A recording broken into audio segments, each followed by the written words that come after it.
All right, Raindrop. So check this out. I am on Patreon. Yes. So look, my exclusive content on Patreon are going to include recaps of the Braxtons, recaps of Married to Medicine. I'm also creating a new show, a music show. We may call it Carlookie, not carpool karaoke, Carlo Okie, like Carlos and karaoke. Karaoke. We'll see if that name sticks or not. I'm also going to invite my raindrops speak to me directly live so that we can have a real conversation. It can be conversations about relationships, pop culture, reality stars. It's just another way for me to make sure that my raindrops know that I love you all and that you are special to me. What I need for y'all to do is to sign up for Patreon. Yes, the link is right there. Sign up so that you won't miss some special content that you are only going to get on Patreon. That's the Braxton's recap, Married to Medicine recaps. I'm going to give y'all some exclusive clips from my interviews that you see on YouTube. So on Patreon, you'll get to see some special moments from my interviews with your favorite celebrities. But most importantly, is an opportunity for the Raindrops and I to talk. I can't wait to have this interactive conversation with you guys. So, Raindrops, sign up for my Patreon. The link is right there. I love you guys, and I will see y'all on Patreon. Raindrops, it's Monday. Happy Monday. I hope you all had a really good weekend. I know I did because I got a chance to actually rest. Okay? The Lord said on the seventh day he shall rest. So it was the first time in a very long time that I had the weekend to myself. We're going to hear what Claudia and Dustin was up to. So while they were out, probably, I was inside. I was nestled on the couch. I was watching All's Fair, the Kim Kardashian show, which I actually like. I know it's getting panned by the critics. I actually like the show.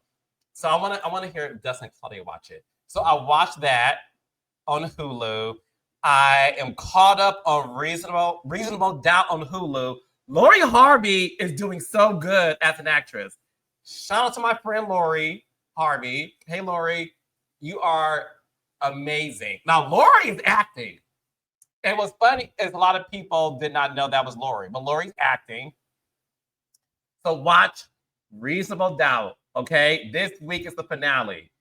But let me know in the comments who you think killed the character Wendy before y'all take that and claim it as somebody else from Potomac. But there's a character named Wendy who got murdered. So this Friday, not Friday, it's Thursday. This Thursday, we're gonna find out who the killer was. But let me know in the comments who y'all think is the killer if you guys are watching Reasonable Doubt. So I'll watch that. Okay, and then I'm watching the morning show on Apple. Okay, fun fact. Jennifer Aniston is one of my favorite actresses in the world. I'm obsessed with her. Okay, Jennifer Aniston had this monologue with her father that was fantastic. So all of my morning show fans like me, let me know in the comments if you're watching the morning show. So I watched that. And then I'm watching this new series on Peacock called All Her Fault.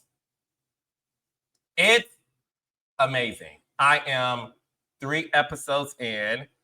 It's about a mother whose son was kidnapped. It's an amazing show. Okay, so I watched that.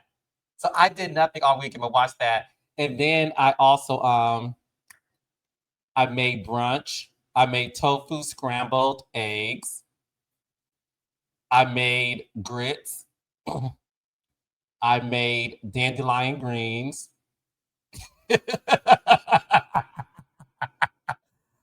I made sausage and vegan cheese. I made that twice. So I had a great weekend. That's why I'm in a good mood. All right, enough about me. I want to hear what Claudia and Dustin did this weekend. And I want to see if Dustin cooks. Because I got a feeling that Dustin is the king of DoorDash. Okay, but let's find out. Give it up for Dustin and Claudia. Hi. What's up, y'all? What's happening? Hello. What's up, fam? Friends? What's going on? You look good, Claudia. I like that when you do. party in the middle like that. That look good. Thank you. I love a good bust down. Thank Mhm. you. Yeah. I got sick of I use a lot of clip-in hair. Like I Mhm. put clip-ins in or ponytails, and I got sick of like rushing to do my hair. So I just went and got a sew-in. So I could just not have to worry about my hair for 2 months. That looks good. Thank you. It looks I good. feel like someone's been making your head look a little. I don't like how it feels, but it's good for the first. It's I don't know. We'll see what happens. No, we're all doing something new with our hair. Claudia, I'm no longer the king of Beijing. Congratulations. Let it go. Let it go. Let it go. Let me tell you something. So raindrops. One thing about me that Dustin and Claudia know, I don't take myself too seriously because I don't, whatever. So I have embraced me being bald and I completely cut my hair off. Dustin's been holding it down for years and been looking amazing doing it. But Dustin, I didn't know that not blondes have more fun, Claudia. Yeah, bald guys. Yeah. It looks good on you. I don't even know why I even thought you couldn't do it. Like I think it's probably, I don't know. I'm not a man, so I don't want to speak. No, tell me. I would think like maybe it's like a psychological thing of letting Yes. go of like 100%. And it's like then on the other side of that, like it looks natural. You look good. It's you can pull it off. Some people can't. You can say the joke, Claudia. You can say the joke. My pillowcases are no longer with fibers. Oh yeah, now you don't have to have black pillowcases. You can have white pillowcases. Because I dated someone that would dye his hair secretly when I would go out of town, and then I found just for men in the trash up under some toilet paper, and I'm like, sir. He could have told you in there while he was applying it. You know what I'm saying? That could have been something. Yeah. Y'all could have bonded on that just for men. No, but he was so fake. He lied about everything. I didn't even know his name or his age. Listen, the minute that my hairline even started hinting at receding, I got the razors because I'd be damn. You know what I'm saying? How old were you? I've been in New York for 15 years. I shaved my head 2 years prior to that. So you could do the math. You know what I'm saying? Yeah, okay. Yeah. The minute I felt like my hairline was starting, I didn't want my haircut. I didn't want my line up in the front doing like this. I didn't want that M. You know how it'd be like that M? I didn't want that. So I was like, fuck it. You know what I'm saying? I'm just about to shave my head. And I just been doing it. I wasn't going out like that. You know what I'm saying? Look. For the longest time, I was going out like that. And what was so funny for me is what Claudia said. Listen, because my hair started to recede years ago, but then I was holding on to hope. I was holding on to the glory. And then so barbers would be like, bro, let me put a little enhancement. I'm like, spray it. And then it kept going, do. And then when my podcast started and I started doing more one-on-one interviews, the raindrop said, now wait a second. Because listen, some barbers aren't the best at applying the enhancement. Listen, I'm so transparent, I don't really give a shit. So I'm telling y'all all the secrets, not that it was a secret, but that's what happened. And then I want to say a month or two ago, I was at the barbershop. So Claudia, this is what happens. So before they apply the enhancer, this is so good. All the ladies, y'all need to know this. So before they apply the enhancements, they shave your head down like this. Then they get a pencil and they draw you a hairline. So before the barber drew the hairline, he shaved my head. And I said, you know what? Dustin, just like that. I said, keep this. Keep it. And then I decided to keep it. But raindrops, I did pre-tape some shows that you're going to watch. With the hair.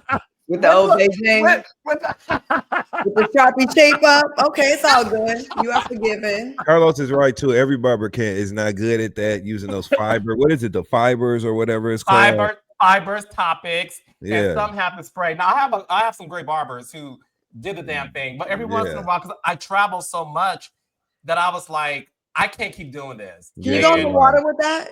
Can you go in the water? You can't?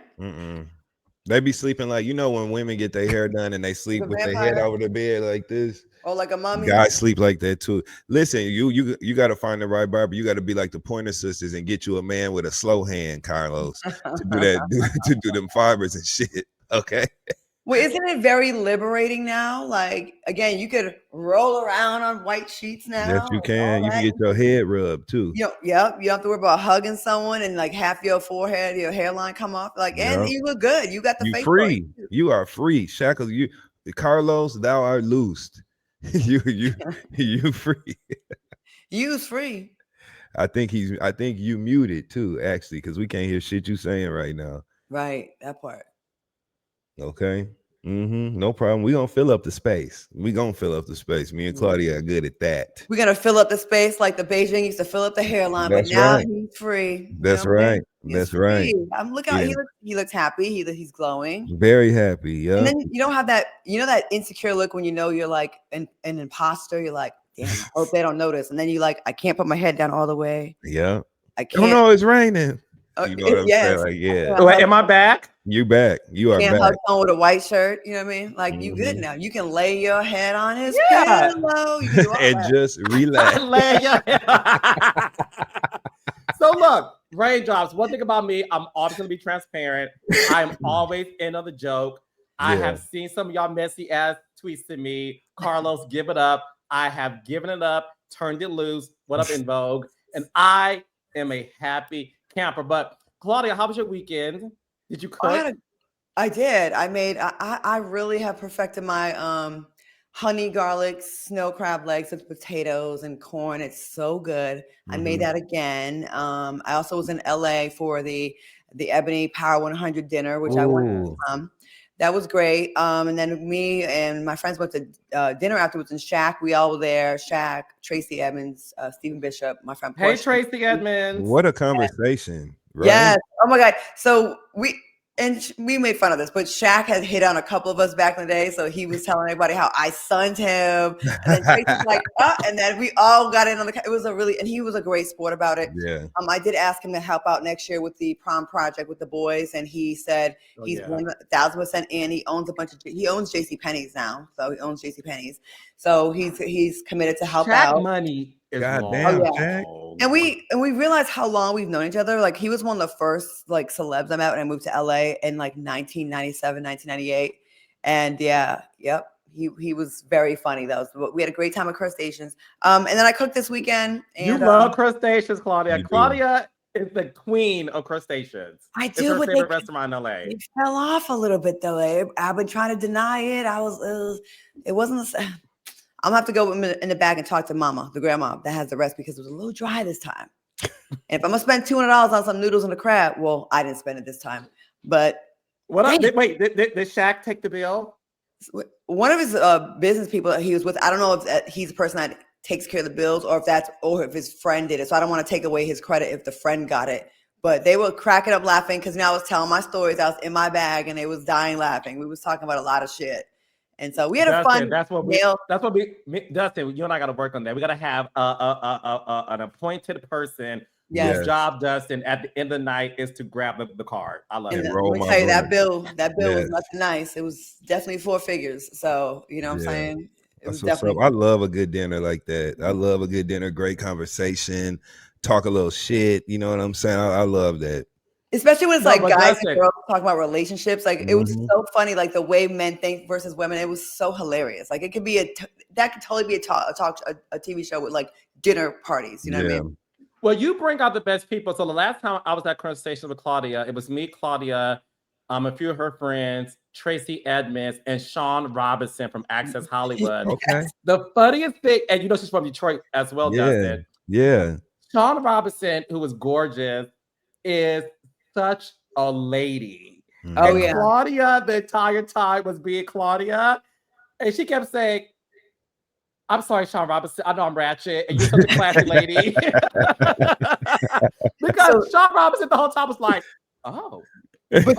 But then I always check on her with Tracy. She's like, no, she loves it. So way back when I did the radio show with JB Fox, a Foxhole, She was on that epic episode that really blew up Foxhole. If you ever go to YouTube and look up Corinne Steffens Foxhole Radio, we were at the Polaroid Mansion on the beach, right, in Malibu.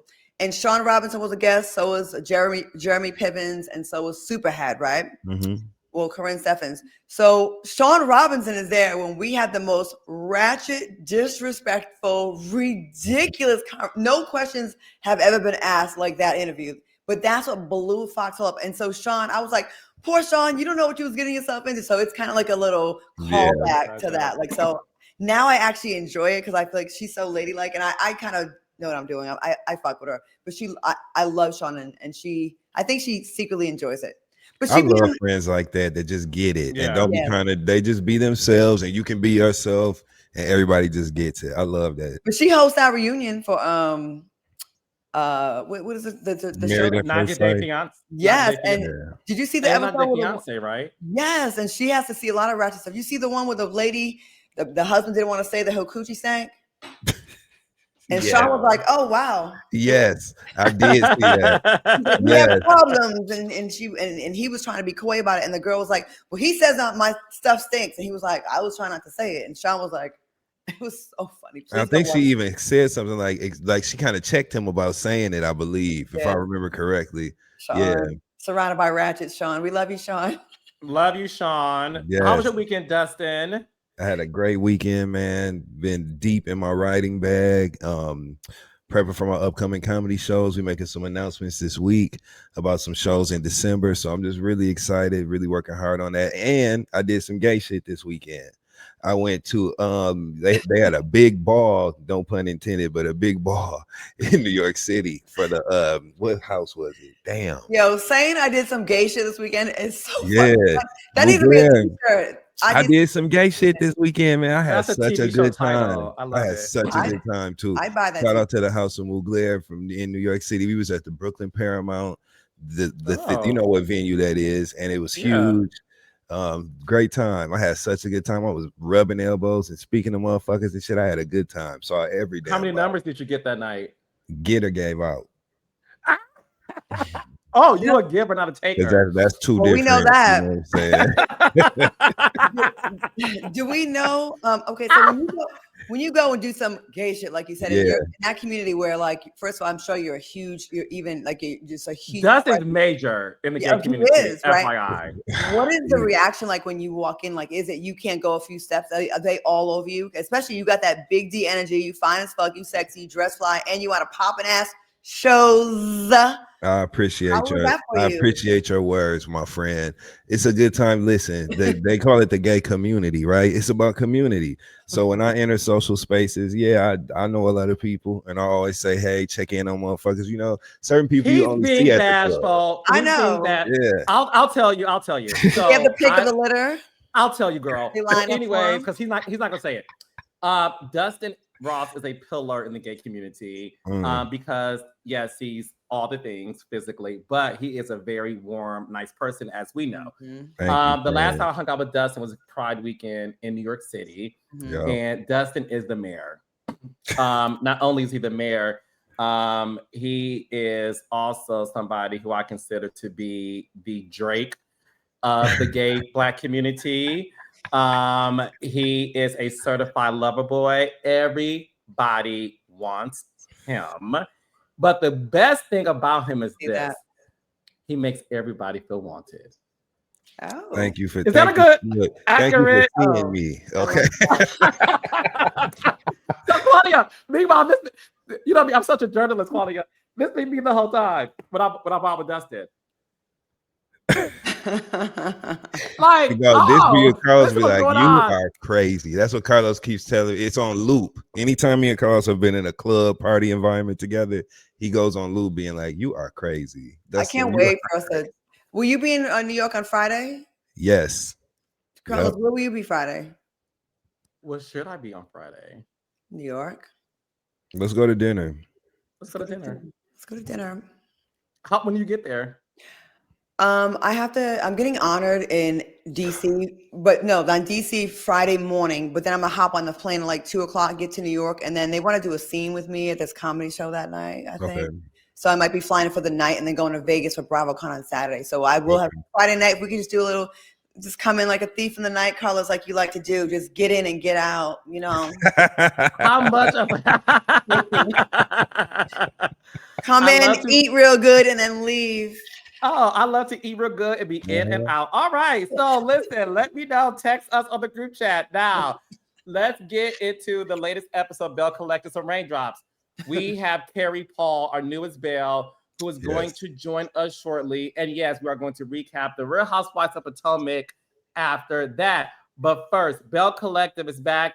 We are diving into the ladies being in the Gulf Coast, which is where Kerri lives and where she's from, and she's showing them a good time.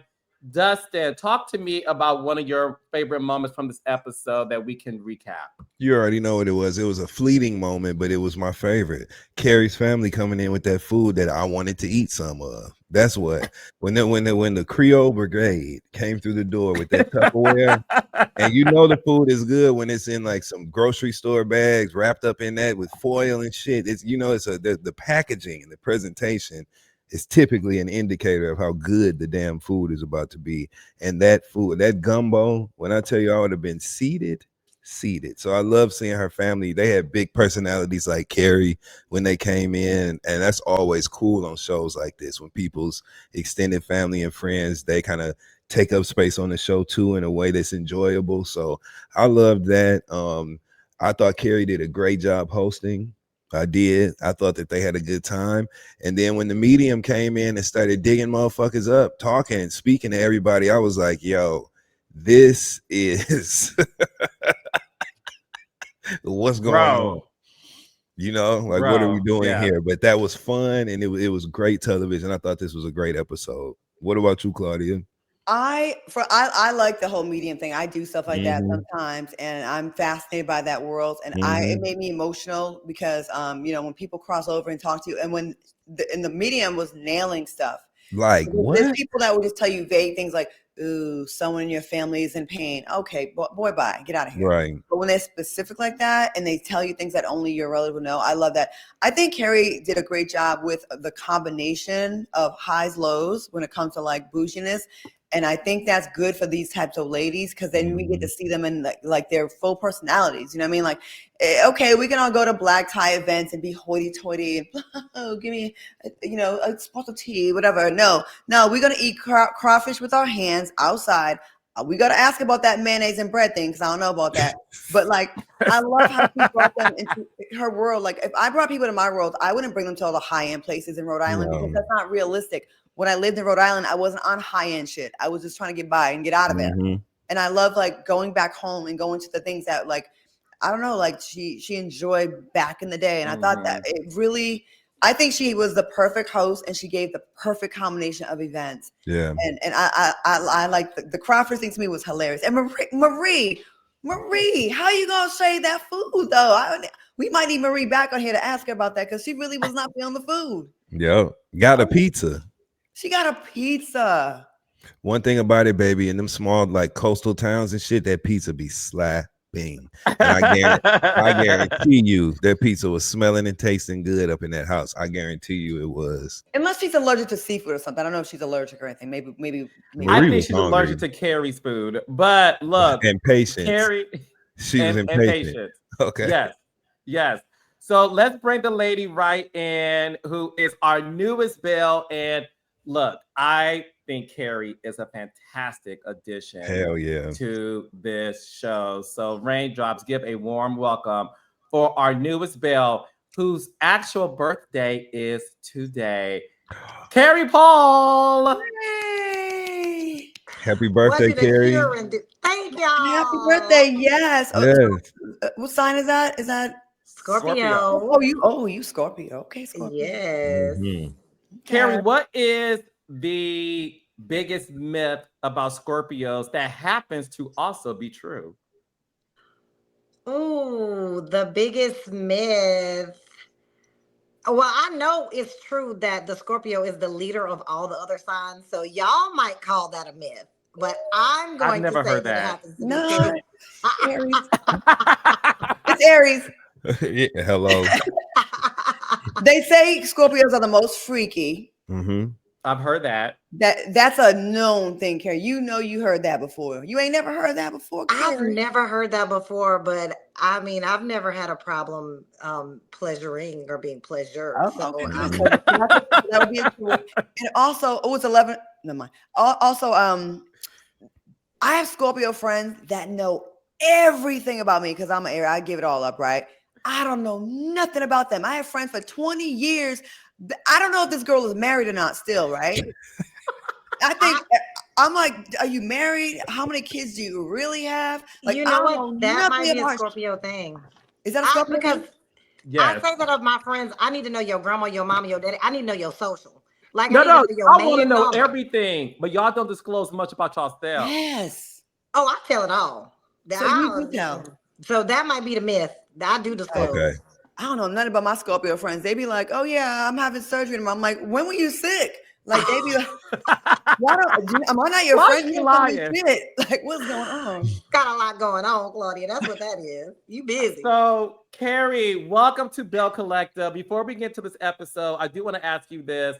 How does it feel being a Bell? Well, I've always been a Bell, Carlos, so it Oh. feels amazing. Oh, Scorpio. wow. Yeah. I will say thank you. I feel great to be included. I've been watching the show and seeing, bits and pieces, and I'm thinking, now how y'all in my state and ain't call up the head Bell? That's my question. So Come on. thank you for finally giving the call. Thank you to Letitia for finally making the call. She slid in my DM and said, "Girl, call me." I called her 2 seconds later. "You want to be on my show?" "Yes." And the rest is history. That's literally how it happened. Okay. I do want to ask you I like this. it. I do want to ask you this. Since you've been watching the show since season 1, which Belle was everything you thought she was going to be, whether good or bad? That's a good question. Hell, Marie. Crazy. Marie is so watching the show and watching Marie's antics and then watching her actually antic in real life with a camera in front of her. And I'm an antic type of girl. I was like, oh my God, like this girl is really over the top and she brings it. And I respect that of her. I really do. Marie and I, we're kindred and unkindred spirits. Mm-hmm. So, but I respect, like everybody's not just gonna be like, oh, I want to be besties with this person. Mm-hmm. But I respect the hell out of Marie because she's just crazy. You respect her fashion? I listen. Ross. Listen, I say she and Sid are Fashion Overtime's Men's Warehouse. They have a collaboration going, and they need to call the publicist, and they need to call. I relate. Oh, wait. We lost your audio. The spirit of Marie and Spencer got you. Dr. We lost your audio, Kerri. Marie said, "You ain't about to talk about my Fashion Over Fashions and not get muted." You were muted, Kerri. Are you back? We lost your audio. Because people are calling my phone. It's my birthday, and I don't even know how to. Oh, yeah. Put your phone on Do Not Disturb, honey. I don't know how to do that. I've never done it before. And you call yourself an influencer? Okay. Anyway. Listen. Because I want to be disturbed. I don't ever want to miss out on something. I know that's crazy. You know what's good about Marie, about her being so over the top? Like there's other shows that people are over the top, but they're also like they never turn off where it's like, oh my God, you're annoying. Like you're always on. It seems like she's not obnoxious. Like she seems, and I don't know her like that, but it seems from an outside looking in that she's also like, she's cool. Like she's not annoying. Yeah. She seems like she's a fun girl to be around too and not like putting on for the show. She's cool and fun, but when she gets in her HR mode, that is obnoxious to me. HR mode. I'm gonna be honest. What do you mean HR mode? We're all business women. Why are you trying to teach us something, girl? We got that. Please. That part is obnoxious to me. Okay. Kerri says she's cool and fun, but But she is. Respect the knowledge. But I don't necessarily want to hear that. Like, girl, stop trying to tell me about some HR. Bye. Kerri, what did you feel? How'd you feel about her when you had all that good ass home cooked food that we wanted some of? Yes, we did. We went and ordered a pizza. I felt exactly how I said on that show, baby. This is a classless. I would never. And I know the masses are like, if I was hungry, I would fix me something. I would order. I've never done that. I would never do that. And y'all know good and god darn well I had that house stocked full of snacks and the most highest of cuisine that vibrates at a high level that there is. That gumbo was, as my aunt says, ocean fresh seafood gumbo from my Aunt Diamond, Aunt Susan. And my mother-in-law's bread pudding, the people fight over that at every family function. So, baby, we have the best food. Y'all, USA Today, Forbes, everybody. New Orleans has the best food. It has been voted. I am a jump and a skip from New Orleans. That's our culture. We're in Mississippi, but New Orleans is my culture. So, like, how y'all gonna sit here and wonder about my food that my mom and them brought? Was the food taking a long time or something? Like, why? No, that was just Marie being Marie. That was her just being disagreeable. Okay. Oh, I guess I got to take back what I said then, huh? No, Marie, like the old folks say, she crazy. I don't know, she just loony a little bit. But listen, God love her. I really do have love for Marie, but she's just a person that is going to bring some kind of like crazy stunt personality type stuff to every occasion. So, and I F with that a little bit because it's fun. Okay. I get it. You are hilarious. So, Kerri, you're hosting this party in the thick of Letitia and Latrice being at odds based on Latrice's friend Amanda alleging that Glenn slid her DMs. And a lot of people felt like, okay, did Latrice break the girl code by not informing Letitia that, look, this woman said this, although she's my friend, I at least want to tell you, Latrice last week stood on business and has no regrets not telling Letitia about what Amanda said because she feels like that's your man and you ain't gonna leave him anyway, so why would I get involved? What is your take on that? Do you agree with Latrice, or if you were put in that position and your high school girlfriend told you something about another woman's husband, would you tell her? I don't know if it's for me an agree or disagree because everybody's going to do things in their own way that makes them feel comfortable. And I hate to keep bringing up Marie, but I'm going to say this because Marie said it on the show and I wholeheartedly agree with what Marie said. Marie said, I'm not going to go to the woman. I'm going to go to the man. And I've actually lived that life. I've been in a situation like that where a friend has come to me and said, oh, your friend's husband or boyfriend or whatever is doing this. And I checked the man. And like I said earlier in the conversation, I got to know your social. I need to know your mom, your grandma phone number. I need to know your husband number. That's how I do my relationships. So I don't just have a relationship with the girl. I have a relationship with a man too. So where I can pull him to the side. You out here in these streets, you're looking crazy. This is what's being said about you. You need to handle that. And it's not even in a, or I'm a tell way, this is what's going on. Because let's be honest, a lot of women can't accept that hearing it from a friend, or it could change the nature of your friendship. And I, for one, am not willing to put myself in that position or my friendship in that position, but I'm going to find another way to handle it. So I know that Treese is not a boisterous person like that. Just from me being around her, she's not the type of person, she's not one that's just going to be all in her bag of rah, let me go, confront this person. That's just not who she is. And we've seen that on the show for years. Latrice even said it herself, like, Letitia's a person of words. She knows how to speak. She's going to get up there and articulate her thoughts. That's not Latrice's thing. That's just not her. So for her to go and speak with Letitia on her man, that's outside of her comfort zone. So I don't necessarily blame her for that because that's nothing that she would even do anyway. And she probably felt like it was going to blow back on her, which it appears that it has. So. But do you think she should have said something to Letitia, being that she knew it was going to come out at one point or another, being in the context of the show? You know what I'm saying? Do you think that with that added element, then maybe there could have been a conversation there? Or do you still think that was the best way to handle it, the way she did? Watching the show back, I feel that honestly, and this is not taking anybody's side because y'all know Letitia is my girl. I feel that there's no way that Latrice could have handled that without getting Mm-hmm. blowback on herself.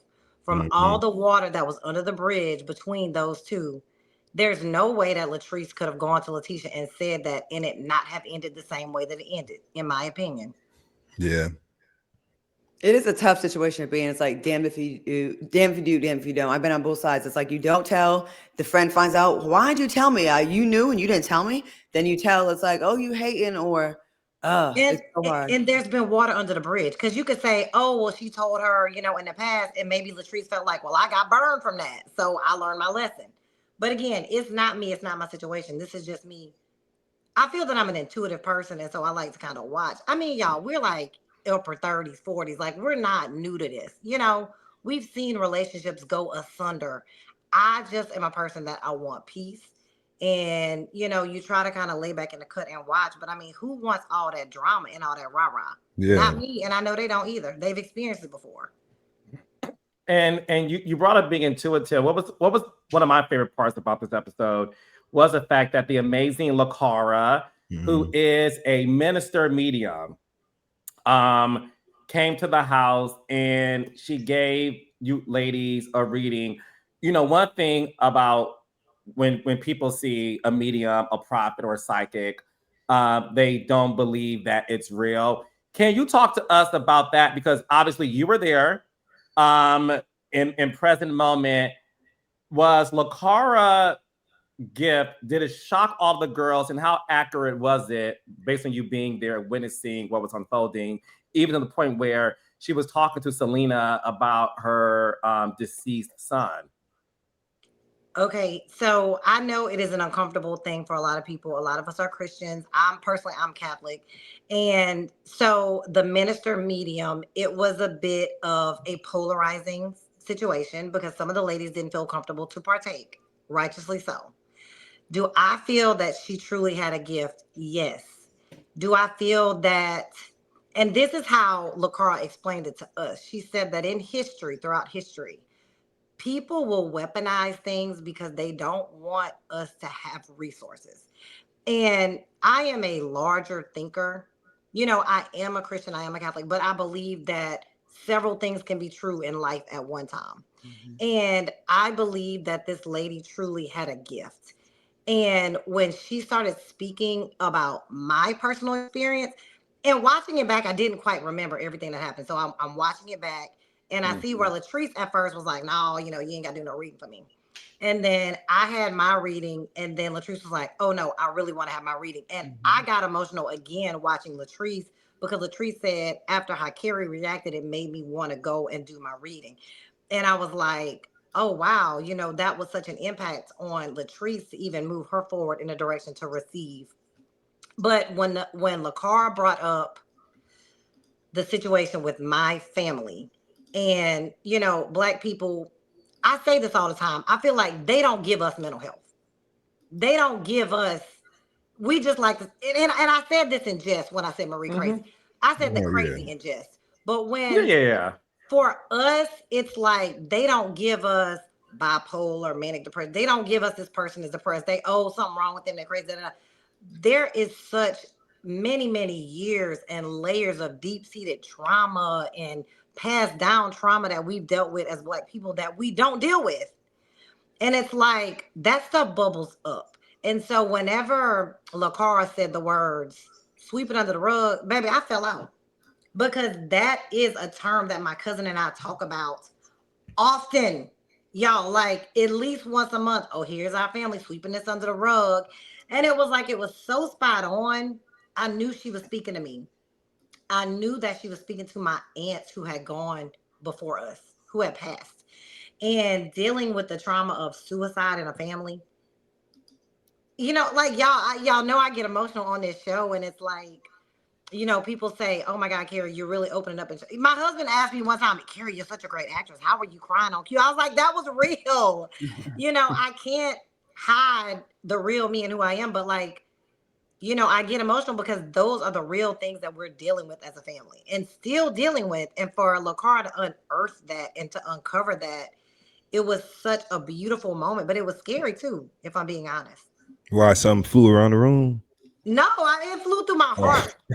I'm telling you, like, I know that's my flew through your heart. Yes. Like y'all, I know this is supposed to be a light and comedic, show, but like, y'all, that was some real stuff. Yeah. People are DMing me like, I want her number, I want her information. The lady spoke. She got into our spirits, and I was like, oh my God. Like, after watching that episode, I'm like, where's the Emmy? Like, this was some good TV for real. No, it was compelling television. And the reason why I wanted to bring it up is because I wanted to really talk about the authenticity of it and how real it is. Claudia, were you a part of the season where LaCara was a part? Wait, was she on couples therapy? We had Dr. Jeff. Okay. She was on an episode of couples therapy. Claudia, that's why I was asking if you experienced her. Yeah. But no, she's legit. She really knows what she's doing. One thing I want to get into as well is, doesn't Claudia, I want to get your thoughts first before we get into Kerri's thoughts of it. Towards the end of the episode, you did see Letitia and Latrice have their one-on-one, and it appeared that they're on the road to making amends. Claudia, do you think these two will be able to be friends again based on what happened and based on what you saw the conversation on this episode? I think so. And sometimes when you go through something like that, like when you feel like this person ain't here for you and then you have one conversation, sometimes that's all it takes, as long as either one of them don't violate, but it seemed like they both don't want to be beefing with each other. And that's an understandable situation where you hear something about someone's man and not knowing that's not like the first time it's happened. Like, it happens pretty much to all of us. So it's, I think, something that both ladies can relate to. And when you step back, this is what happens every single time in these situations. Everybody forgets to be mad at the man. Everybody, all the blame is off the man, and then instead you make it about, like, you can go back to your husband and lay up with your husband. That's out there, really the one that got all this started, right? The force multiplier, really. But then you be mad at the girl, like, for the messaging, the not telling you, the this and that.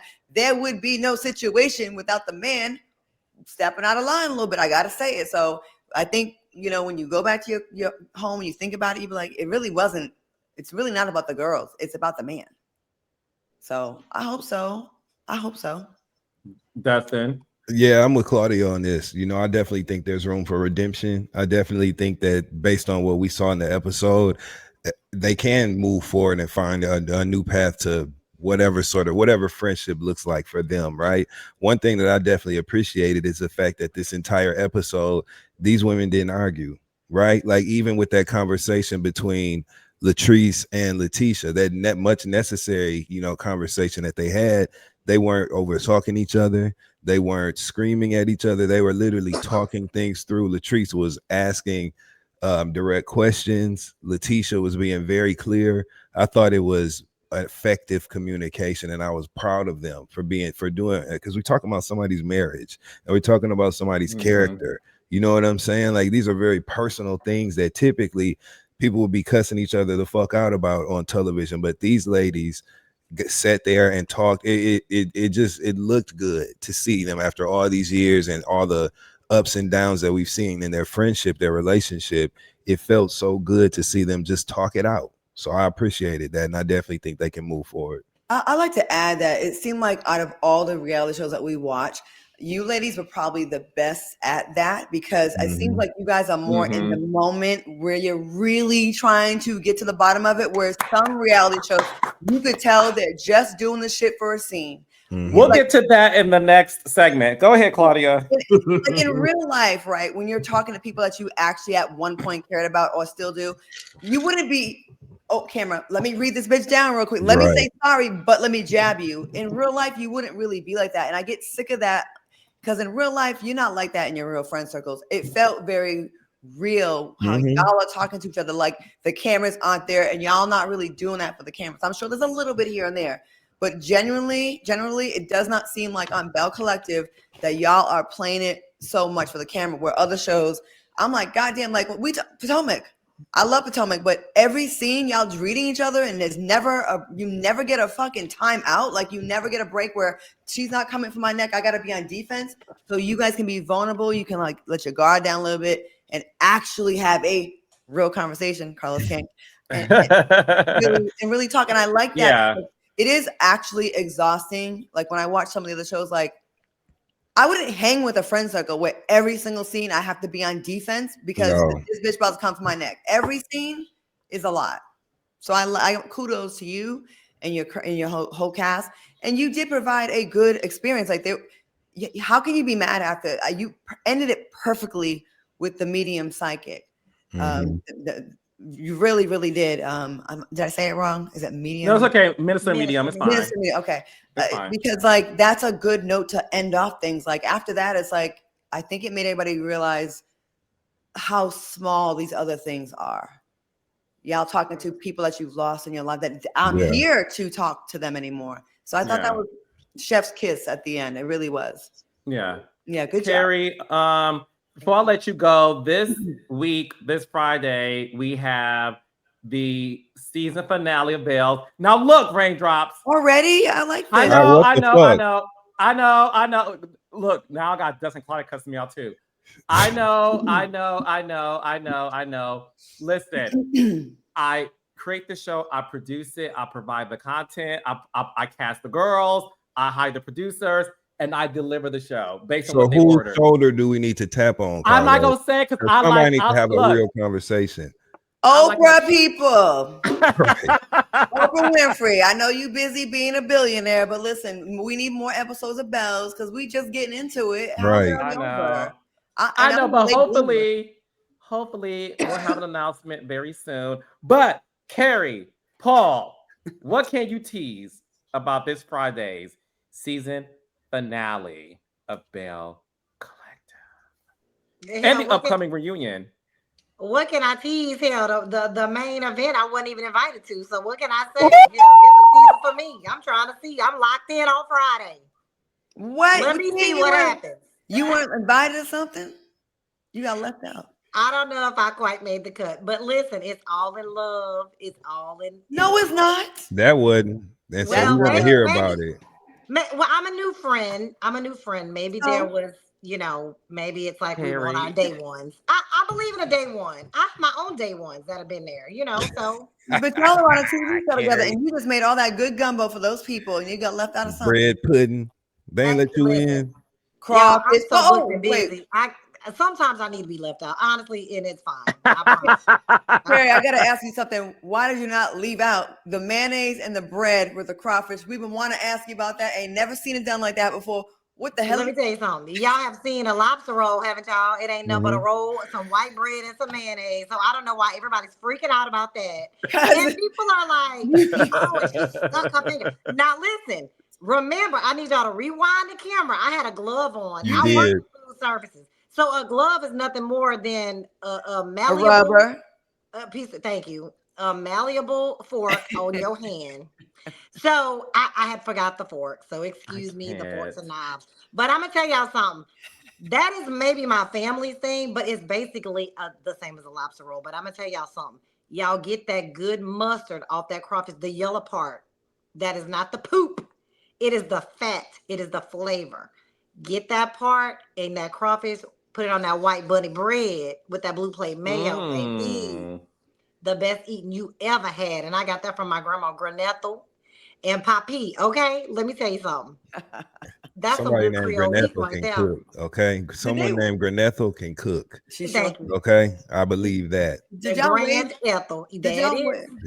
waste all that crawfish? Because it seemed like you bought a lot, and only like one or two people ate it. Like maybe one or two. And not a drop was spared. They tore it up, Kerri. Oh. Yes, and they didn't show this, but Selena was yum and on my little crawfish sandwich, and she said it was delicious. Really? She said it too. They said everything I've ever served them was absolutely delicious. They were going crazy for that gumbo, that potato salad, and that bread pudding. I believe it. Hopefully, if Carlos brings the cameras back around, you'll get to see more. Dustin, thank you for saying about my family. This is what, and Claudia, to what you were saying about how we go about conflicts here. I think it's a very Southern thing. And I think that I've heard this in the past, that men love a Southern woman because we are just soft and we have a different essence. And, Mississippi is the hospitality state. So we are known for being hospitable and welcoming people. So maybe it's a nod to that with our culture down here because we're not. Yes, we got the sophisticated ratchet, Yes, we do have, our ratchet side, but to the core of who we are as Southern women, we aim to please and we aim to serve. And that's just who we are. I Yeah. love that. Yeah. No, Makes I sense. love you, Kerri. Happy Love you birthday. Give my too. best to Thank Happy Matt, you. birthday. Matt and the kids, and Raindrops. See Kerri and the rest of the Bells and the Bows on this Friday season finale of Bell Collective on Friday, 8 o'clock 7 Central on the Oprah Winfrey Network. Thank you, Kerri. Love you, doll. Happy Thank you birthday. Happy Happy birthday. birthday, Thank Happy you, Kerri. y'all. birthday, I enjoyed boo. y'all. Yep. Bye. I love me Great some her. addition. Great She Yeah, is. addition. she's She good. She really doing is. her thing on that cast. She don't seem She like is. she's a newbie. She doesn't seem Nope. No. like she doesn't seem uncomfortable like how Angel does, and we're gonna get into that, I'm sure. All right, so Raindrops, we are now getting into the latest episode of the Real Housewives of Potomac. Claudia already starting it off with Angel feeling uncomfortable. Yeah. So let's get into the episode. Let's get right into it. Before we get to Angel in disguise, I do want to get hi Brandon Norwood, my favorite album. I want to get into the admission that Stacey said off camera from a producer camera about the fact that listen, she admits that she was hanging out with Chris Samuels, who is the current ex-husband of Monique Samuels. Stacey said, "Look, I was going through something. I'm single. He's single. He is super cool and respectful, but said that she did not sleep with him." Dustin, do you buy it? And why do you think Stacey lied on camera about it? Cause Stacey be lying. We know that about her now. It's part of her charm at this point. She ain't told no malicious lies that have ruined nobody's damn life yet. So we've been able to enjoy her lying ass. You know what I'm saying? I'm thoroughly enjoying her lying ass on this show. And she did lie. Ain't no telling what her and Chris Samuels did, but I like the way she told it. You know, she set it up right. If you're gonna deliver some information, add context. You know what I'm saying? Paint the picture. And that's exactly what Stacey did. I also want to give a nod and also talk about the producer cam for a second, right? Because whoever that producer was that was camming in that moment, you're messy. And I love you for it. First of all, the angle was from upstairs. Somebody was upstairs leaning over a rail with a cell phone, ear Dedication. hustling and recording that. That's what that was. That's why the angle was shot the way it was. That was somebody turning around a corner and leaning with a phone out. And that is hilarious to me. I want to know who it was. I will find out for you. But shout out to the producer who made that moment happen. Yes. Claudia, what are your thoughts on this? Because listen, a lot of people do get on reality stars for not being real, not being honest. As they should. It does seem to be this trope that people nowadays do get on reality television and want to be able to select which truth that they want to talk about on these shows. Some people have gone away with it for a very long time. It seems to be this new trend. You obviously have been on reality television on several shows. What are your thoughts on that? And why do you think Stacey does it to begin with? And why do you think the audience forgives her for doing it? They forgive her because she's not being like fake about her fakeness. Mm-hmm. You know what I mean? Like, I know that sounds like, wait, what? But she's in on it as well. She's not oblivious. She knows what she's doing. And it's funny. Like, if she was just a little bit delusional, it'd be like, yawn, boring. She's annoying. But she leans in all the way. And that's what makes her fun to watch. Do I think her and Chris Samuels did something? Yes, I do. Just because the way her face lights up when she was talking about him. When you pay attention to body language, like I do, I look at people's body language and the look in their eye when they say things, not their words. Mm-hmm. Words can be whatever. You can't hide when someone's lip turns up on the corner, when they get a glimmer in their eye, when they look like they're blushing, they look like a schoolgirl when they talk about someone, just like how Gizelle gave it all away in her face about her man. It is so obvious if you look at people's actions and there's things that they can't control and they think they are, and don't listen to the words. That's why I be knowing people lying or telling the truth. I just be looking at like other stuff. Don't look how they look up and to the left when they're talking. Mm-hmm. Look how they're Well, no, like words mean nothing. But I don't think it's as big of a scandal as people want it to be. Monique and Chris Samuels are divorced. Mm-hmm. Yeah. If Stacey and Monique were friends, that'd be something different. Were they friends? I don't think so, right? They don't know each other. She owes her they owe each other nothing. I agree. Like Monique can go date Stacey's ex-husband if she wants to, because there's no connection there.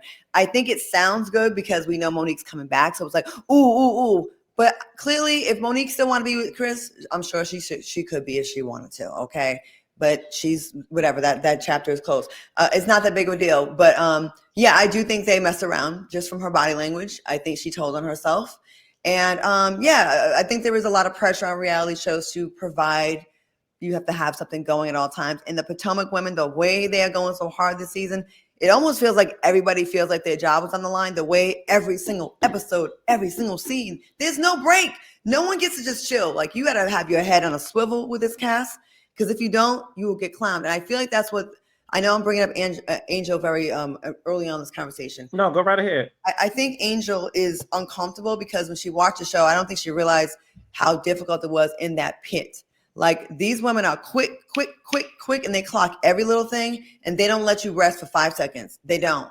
And I don't think Angel is a bad person at all. I think she's just green.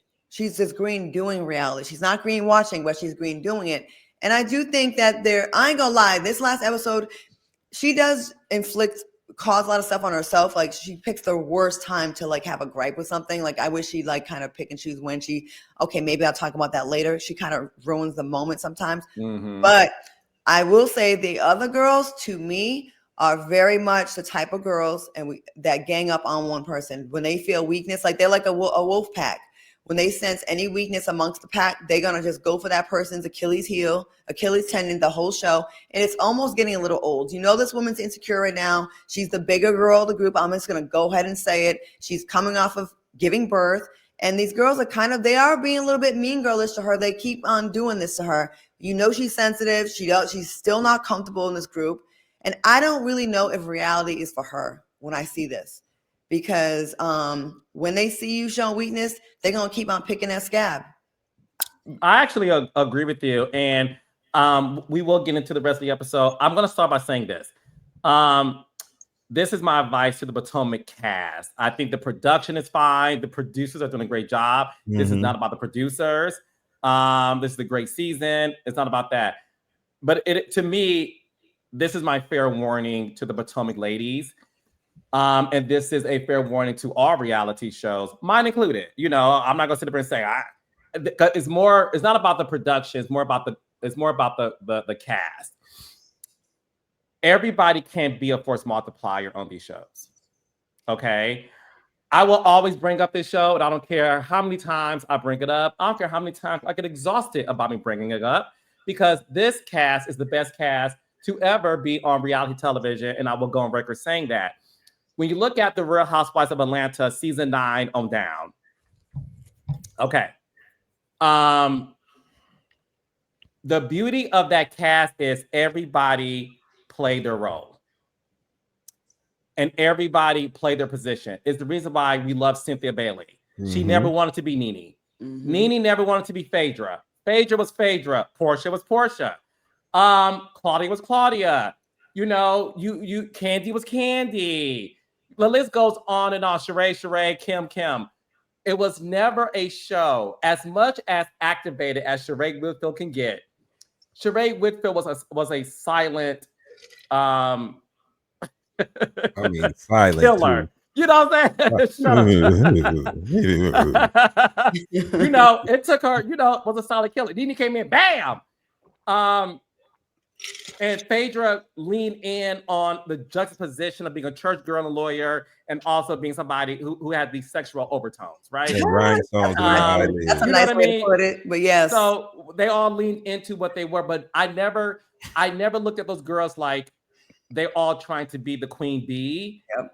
They all respected that every girl played their role. Yeah. When I look at this current cast of Potomac, I need everybody to stop doing Gizelle's job. Yep. And I'm gonna say it. It's annoying actually to watch. It's annoying. Gizelle Bryant is great at being Gizelle, and let her do her. it was one of those things where I remember, and I regretfully forgot to mention the queen, the legend, the icon, Kenya Moore, who is everything to me. So blame my memory, not my heart. I remember producing season 8 of Atlanta Housewives, and we were in Miami, and the girls were, nothing was happening really. And I remember somebody saying, "Where's Kenya?" I'm not gonna say who said it. And they're like, "Get Kenya over here, because when Kenya's around, something happens." I bring that up to say that's when you know you have a team. Yep. And I feel like Potomac is not operating as a team. I feel like Potomac's operating as everybody wants to be Tom Brady. The reason why Karen was great, Karen was Proverbs Dustin Ross on Twitter, don't start no more, be none. That's right. And when I look at this episode, I feel like everybody is so messy and everybody's trying to activate one another. And we all appreciate that that's Gizelle's job. I don't want to see Wendy throw KK under the bus. I don't want to see Ashley, although she's messy and that's who she's always been. The beauty of Ashley was Ashley allowed Gizelle to be it, and Ashley wasn't when she had to be. When I'm watching this show, I do feel like they're ganging up on Angel. I feel like they're ganging up on Stacey. Nobody is allowed to breathe. Nobody's allowed to just have a moment. I love me some Jazzy. I want Jazzy to be a housewife. Even when Jazzy and Tia got into it, Jazzy, I love you down boots. We all can admit that Jazzy was trying to have a moment. The way she yelled across the table. It was so odd and unnecessary. It felt like I didn't get my flute, Peach, whatever. So guess what? I'm going to make y'all regret that y'all didn't give me one, or this is my second chance to get one now. And it was like, less is more. Like, we're not dumb. You don't have to shove yourself down our throats, because I feel like she got enough motion in her life that she doesn't need to do all that. It felt very forced. And I think the exhaustion that Angel's feeling is what we're feeling. Like, Angel's feeling with it, like, oh my God, I didn't think it'd be from all different directions. It's everybody is doing it. It's too much. Like you made a great point, Carlos. Housewives, you had the funny one, the shady one, the classy one, the lion one, the one that's gonna twerk, the one that's gonna like pop off over here when this thing gets said, the one that's gonna bring comedy. Right now, you got 6 wannabe Gizelles, or 6 wannabe Nenes, or 6 wannabe whatevers. Everyone's trying so hard to be that girl, and in that, you're like losing what made you dope. Like, let Gizelle have that lane, but like everyone doing it, it's like I can't keep up with who's who. Everyone's doing too much, and it's like, I started off. I love this show. I'm a new fan of this show. Like, I think Potomac is dope as hell. I don't think it's over, but I think everyone's on 10 right now. Everyone's on 10. When you need some 8s, you need some 6s, you need some 5s, you need some 3s, and that's gonna make your show a 10. But when it's everyone's trying to be everyone's can't be Beyonce, okay? He's got to be a little everything, and that's what makes it be like fit, dope. Imagine on this show, if all 3 of us try to do the same thing every single show. What makes this show work is we all know I'm gonna say some fucking wild shit that's gonna be borderline offensive. We know Dustin gonna cuss your ass out when the comments go some way, but he's gonna know every single fact. I can't be Dustin. I cannot do what Dustin does. And Dustin wouldn't be as reckless and unprofessional as I am. Claudia, right? And then we have Carlos, who blushes when his wild friends' children go left. But that's what makes it, like, the fans know. We know Carlos. Look at Carlos' face when Dustin says this. Look, Claudia's chomping at the bitch to say something. Is she hating on Portia? Then we know Dustin's gonna say, we know he's gonna come with his stuff. But that's what makes it work. We fit together like a puzzle. If every single show, all 3 of us was trying to read down like how I do every single time, y'all would turn this shit off. If every single show we all was empathetic like how Carlos is to everybody, no, I love the girls, I can't. Y'all would turn the shit off. If every show Carlos and I tried to out Dustin at what he knows and does, and no, well, in 1997, y'all would turn the historian, honey. Y'all would turn this shit off so fast. It's just like this show. Yeah. Go ahead, Dustin. Let's get your thoughts on it, because we're talking about what we're seeing when it comes to the cast, and what we brought up was even Jazzy and Tia, and we love Jazzy. And listen, every girl's gonna get it once. Jazzy, I love you, baby. It's your turn. It's okay. It's okay. I feel like Jazzy overly acted with her response of with the fork and saying, "You need to watch," and I was like, too much. It was too much. But Dustin, what are your thoughts? It's real simple, y'all. We don't even have to try to reinvent the wheel, right? Somebody being mad in an argument is only entertaining when they're actually mad and upset, right? When the motherfucker is really pissed off, that's when that's interesting to watch. Heightening the tone of your voice and pointing in people's face and stuff when there's no real context that warrants that behind it, it doesn't land well with the audience, and that's just what happened. Rookie mistake, you know. Jazzy this is her second season on the show. She's contributed a lot to the franchise, honestly, as a friend of the show. And so it'll be interesting to see her move forward. But what we don't need are some, feigned, made up ass arguments over Tia saying that the guy that Jazzy said, or who was it, or Kiana said he had 2 teeth and 2 dreads, right? We don't need one her. Of the guys who work at the location, yeah. Okay, and so she said one of the dreads was in his pocket, but we don't need to see a made up argument about that. We just don't, and it fell flat. That's a lesson, though. I guarantee you this. Jazzy strikes me as the type of woman that will pay attention to that. She'll see, she's going to edit herself and give herself notes. So she'll see that, she'll watch it herself and see that it did not land well, and she won't do that anymore. You're mad because one of your girls like, oh, girl, the weight is flirting with you, girl. Right. Oh, your man better look out. That is like something that you would laugh at for 2 seconds with your friend and move on. You would never in real life bring that over to the next day and be, oh, you said that 14 days before my wedding. What? Yeah. Are you okay? I'd be like, girl, are you okay? Yeah. Like that's not. Well, that's kind of what Tia was intimating. Like you got anger issues because it was. Claudia's right, and you're right too, Dustin. It was way too much. I do agree. It's a rookie mistake. I still want Jazz to get her flute, but it was a rookie mistake. But again, I think we're all saying, ladies, we all love y'all individually, but let y'all play y'all role when it comes to this ensemble team. And Claudia clocked when she talked about the 3 of us. The 3 of us work well together because we're all individuals. I do want to get into Gizelle versus KK in this whole Wendy thing. So Kiana said that she was upset that she did not hear from Gizelle when the altercation happened, and how Gizelle said that she was the aggressor in the situation. Gizelle got vulnerable and said that happened around the time my father had a brain cancer tumor, and she was dealing with the fact that he, did pass away because Wendy did spill the beans that KK hated Gizelle, although I love you, Dr. Wendy. However, Kiana never said the word hated. And even when Wendy said it in person in her confessionals, she didn't say hate, but it's how I took it. Again, the game of telephone really got the best of them in that situation. But Dustin, what are your thoughts on that whole Gizelle and Kiana and Wendy trifecta? I'm going with Kiana with this one. I thought that was horrible what happened to her when the girl that Deborah, that's the lady's name, that started all that shit in the first place. Deborah came on that cast hanging around, begging for scraps, trying to film, and she came on that cast, started all that shit, and that was a brawl. And I know that Kiana, watching Kiana on this show when she appeared as a guest previously, what we've seen thus far, although feisty, although, a little hot-tempered at times, she's not a violent person, and she was not the aggressor in that fight. We all saw that cell phone footage.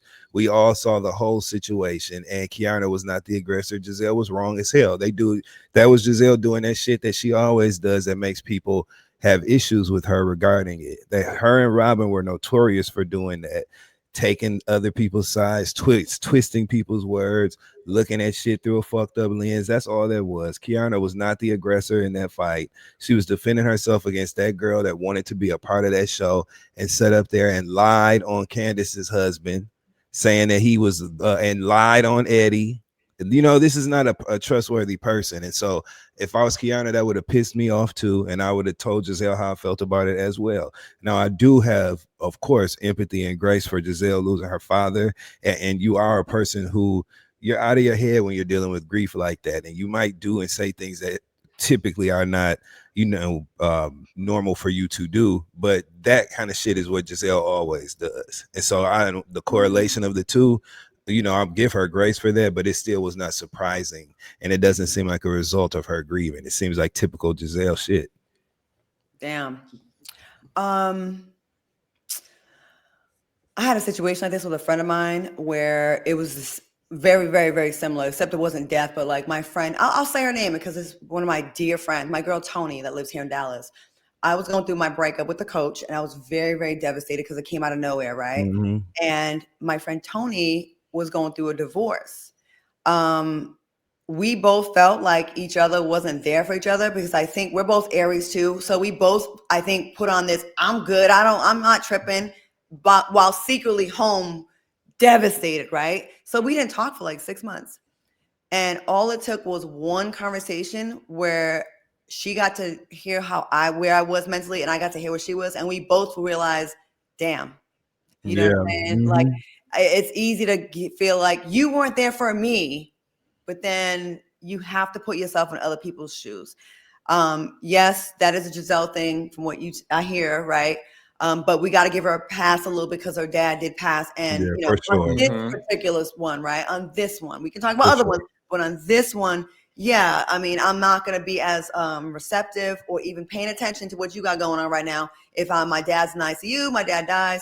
And then also for Kay, I'm not even probably thinking about what you're going through because all I'm thinking about is this bitch trying to fuck me at a club. And where were you? And why was you taking her side? I get both. They both have valid points. But I will say, stepping back, it is hard to be empathetic for someone else when you're going through your shit. And I honestly think that was a conversation that's going to change the trajectory of their friendship. If they both were keeping it a buck in that conversation, which I do think they were. I think I think we're gonna see a better relationship now moving forward. I hope. That's good. I agree with that. Dustin, how many minutes you got? I'm good. You're good. Okay. Mm-hmm. All right. So one of the things that we have to get into, and this is where we're gonna bring in Angel. Like 10. I'm sorry. Like 10. Okay, we'll do this real quick. So one of the things that I want to get into is the fact that Angel was talking to Jazzy. Jazzy, this is where I want to give you props, Jazzy, as a human being. Okay, although I feel like all conversations need to happen on camera, but hey, as a human being, I'm with you, sister. So with that being said, Jazzy had an off-camera conversation while the crew was on break, where she did tell Angel that a woman who is a current WAG, that is wives and girlfriends of athletes and sports stars, DM'd her to say that Angel is a mean girl and to watch out for her. Did Angel call this woman a snaggletooth? Yes. Stringy hair. Mm-hmm. We did. Angel, I like you off camera. If she kept that same energy, we wouldn't be having half the conversation about Angel. Like, she needs to keep that. We like that, Angel. I like that, Angel. Okay, so with that being said, Jazzy is getting her bachelor party on. It comes up that Jazzy is being confronted by Angel because Gizelle and the girls see that Angel's not herself. Wendy's like, what happened while y'all were on the golf cart? Angel proceeds to tell them what Jazzy said. And then, honey, Angel said that this woman alleged that she stole, $30,000 or tried to steal $30,000 from her husband, Bobby, while they were dating and wasn't taking birth control. All these wild accusations. And then she left the room and called Bobby and started crying. I was so confused by that because for me, it bothered Angel so much that she just wasn't the same after hearing that information. And I would give Jazzy her props for the fact that Jazzy did not mention it from the girls. But Claudia, what were your thoughts on that entire situation? And do you think like Angel is a fit to have these confrontational conversations? Do you think she's unfit? Yes, she is. She's not healed from whatever's going on. Like her esteem, it seems to be in the toilet. Again, I hope this doesn't hurt your feelings, Angel. I'm not trying to, but I think you needed maybe another year after your baby before going and doing a show like this. It's too rough for you. And every single show we're saying she's not herself. Well, now I don't know what herself is because every show there's a time where she's good, then she's not. She's good, then she's not. And I hate that. That's gotta feel like shit. You can say Jazzy did a solid by not saying it on camera, but she did tell her on the trip, girl, if you weren't going to tell that on camera, you could have waited till y'all got home and just called her on the phone, because it definitely ruined the vibe of the trip.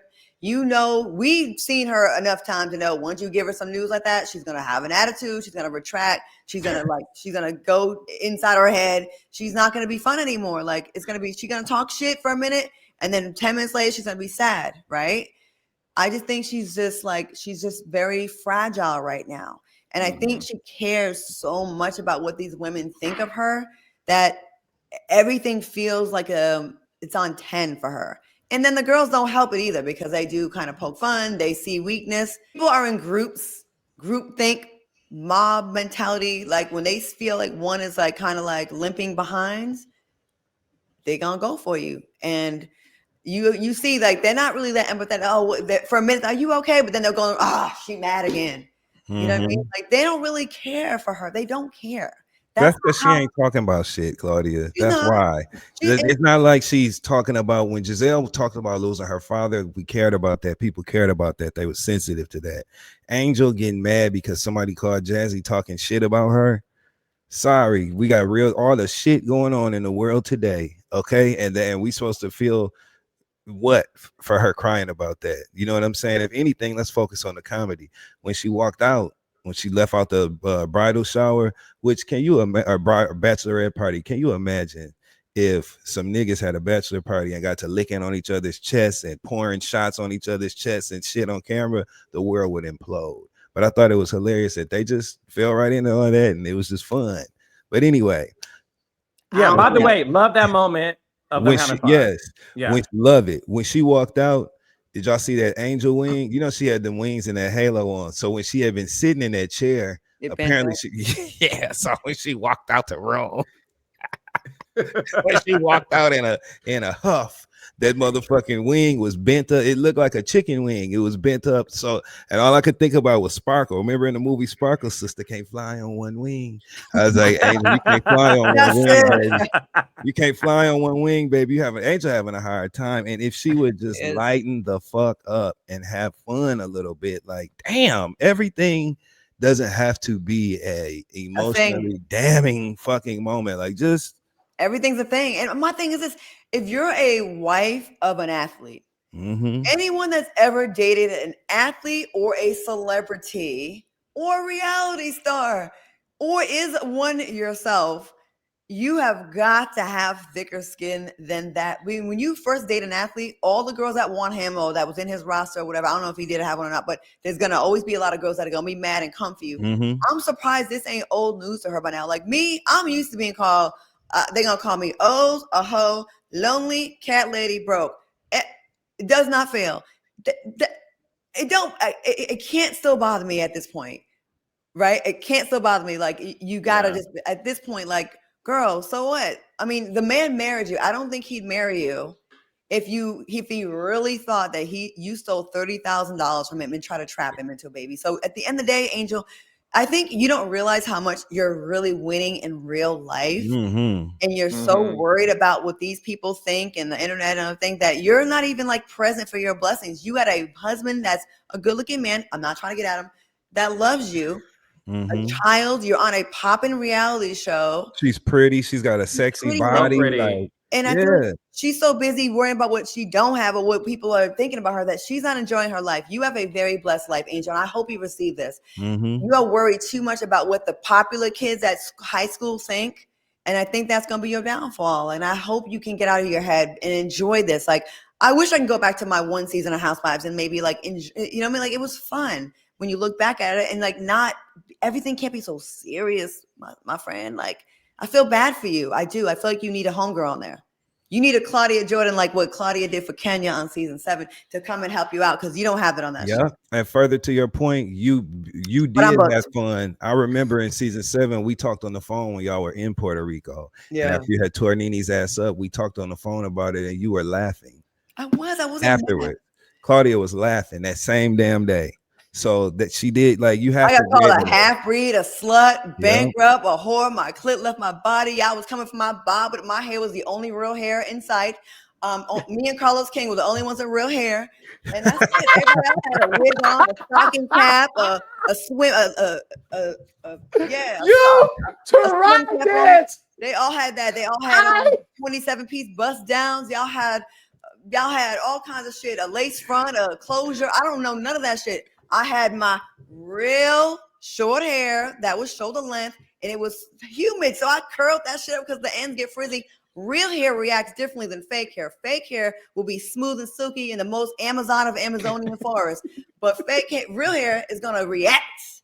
It's gonna react. It's gonna get. So yes, I had a bootleg bob, and I think that shit was mad funny. Imagine still being upset about that. I'm not. But yeah, Carlos. Carlos. Me was the only one with real hair. Now why am I in it? Look, at the end of the day, I will say this. You and Dustin raised a really good point, because look at wait, real quick. Let's see the shirt. There's no black shit on there now, right? No, first of all, girl, it never was. You evolved.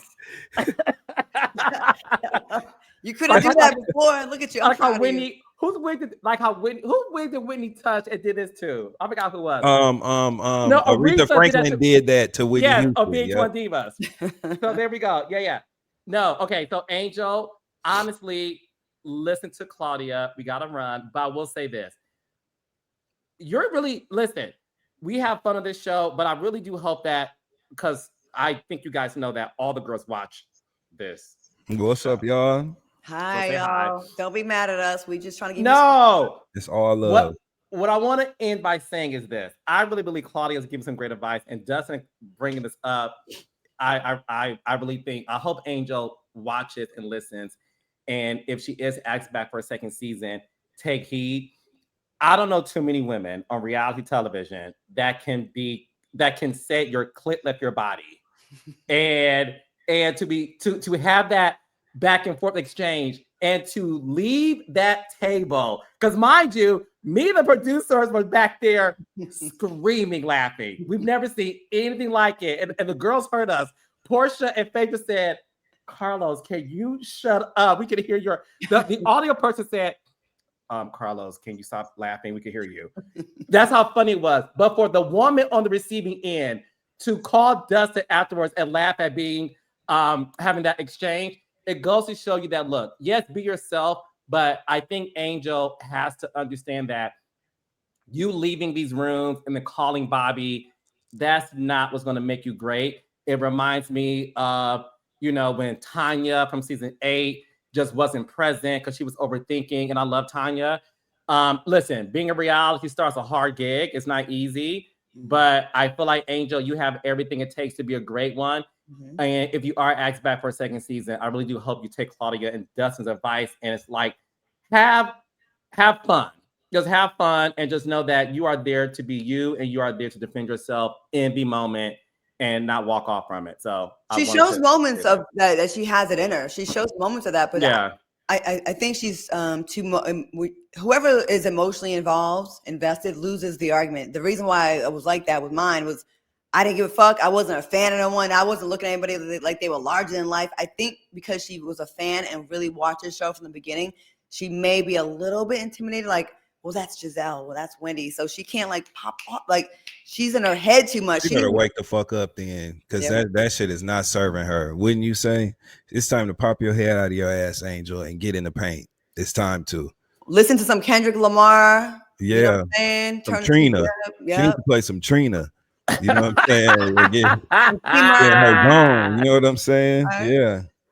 I love it. Angel, we love you, and we're rooting for you. Go ahead, Dustin. Sorry, but before we go, because y'all know I gotta go. Reasonable Doubt on Hulu. Yes. The sister or the mama did it. Ozzy didn't do it. It was either that sister or his mama that killed the girl Wendy on there. Number 2, what was the other show you brought up? It was Reasonable Doubt on another show. All's Fair. All's Fair. Love it. First of all, I love Ryan Murphy shit anyway.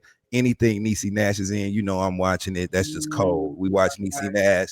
And it's a good show. Kim Kardashian's acting, of course, I didn't expect to see her being Viola Davis or Meryl Streep. You know what I'm saying? But the show is good. It's shot beautifully. It's interesting. It's hilarious. And Sarah Paulson is... Ooh! So they were hating on the show because they were trying to give it like 0. The thing is this. It's because, look, no shade. And Dustin, let's log off when you have to. All right. I gotta go. Right. All right. Thank you, Dustin. I love y'all. Thank y'all. Bye. Okay. Bye. So Claudia, the thing is this. It's what Dustin is saying. Is one of those things where the weight is on Kim because she's number 1 on the call sheet. And look, she's not this Academy Award-winning actress, but she does have Glenn Close, Niecy Nash, Sarah Paulson, Naomi Watts, Tiana Taylor around her. And it's campy and it's soapy. So I like it. But yeah, they're panning the show in her. I like, it's because they put her front and center. Maybe they probably would receive it better if they didn't put her front and center and probably put her like 3rd or 4th on the call sheet, because then they'd be like, oh, and then the fans could be pleasantly surprised, like, oh, she's hanging with them, instead of like American Horror Story. Emma Roberts carried the show. She was number 1 on the call sheet. Kim was like number 3 or 2. But they raised her acting skills in that show because she wasn't carrying the show. Yeah. I gotta watch it. I gotta check it out. So you gonna try to come to New York on Friday, maybe? Well, look, we'll see what happens, but I'll call you. You know what? They're gonna say I'm begging you to hang out. If you don't, you're not begging me. No, send me the details. You ain't coming. You got something to do on Friday. No. Seriously. When a man's voice goes up like that, he's lying.